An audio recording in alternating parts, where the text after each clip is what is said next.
Assalamualaikum warahmatullahi wabarakatuh. Memperkenalkan diri, nama saya Muhammad Rifki, NPM 204111066, kelas manajemen 22B.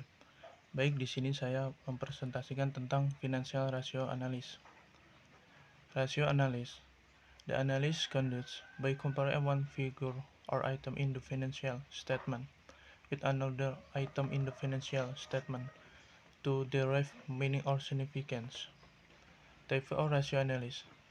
Analisis likuiditas, analisis aktivitas atau pemanfaatan aktivitas, analisis tingkat hutang, leverage atau solvabilitas, analisis profitabilitas atau rentabilitas, DuPont analisis pasar.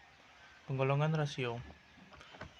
Rasio yang berhubungan dengan kemampuan dalam membayar kewajiban hutang jangka pendek. 1. Current ratio, cash ratio, 3. Quick ratio. Rasio leverage, rasio yang berhubungan dengan sumber dana berasal dari hutang. Total debt to total asset ratio, total debt to equity ratio, long-term debt to equity ratio.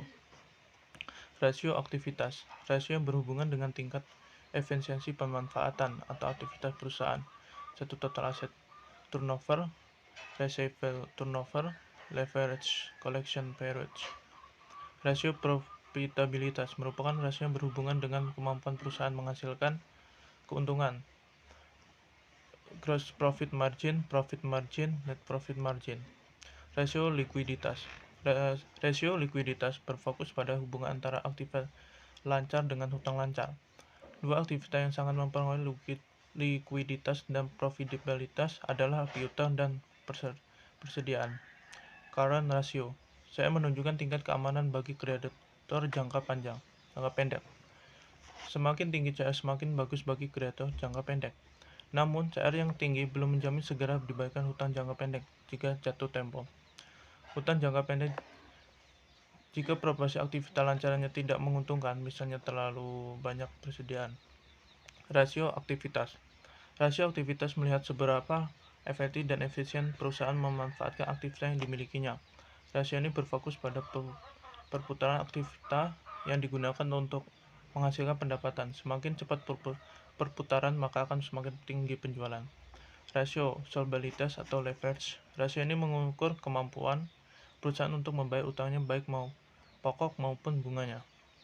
Rasio profitabilitas merupakan ukuran utama kinerja dan kesuksesan sebuah perusahaan secara keseluruhan. Rasio ini mengukur kemampuan perusahaan menghasilkan laba.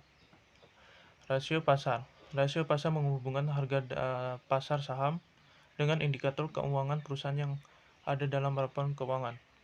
Rasio lainnya analisis keuangan yang sering menghitung rasio lain untuk membantu mengevaluasi dan membandingkan beberapa alternatif investasi yang ada. DuPont adalah teknik yang dapat digunakan untuk melakukan analisis dengan menggunakan kinerja manajemen tradisional. Model DuPont mengintegrasikan elemen dalam laba, rugi, dan neraca. Manajemen perusahaan bisa memakai sistem DuPont untuk menganalisis cara-cara untuk memperbaiki kinerja perusahaan. Terima kasih.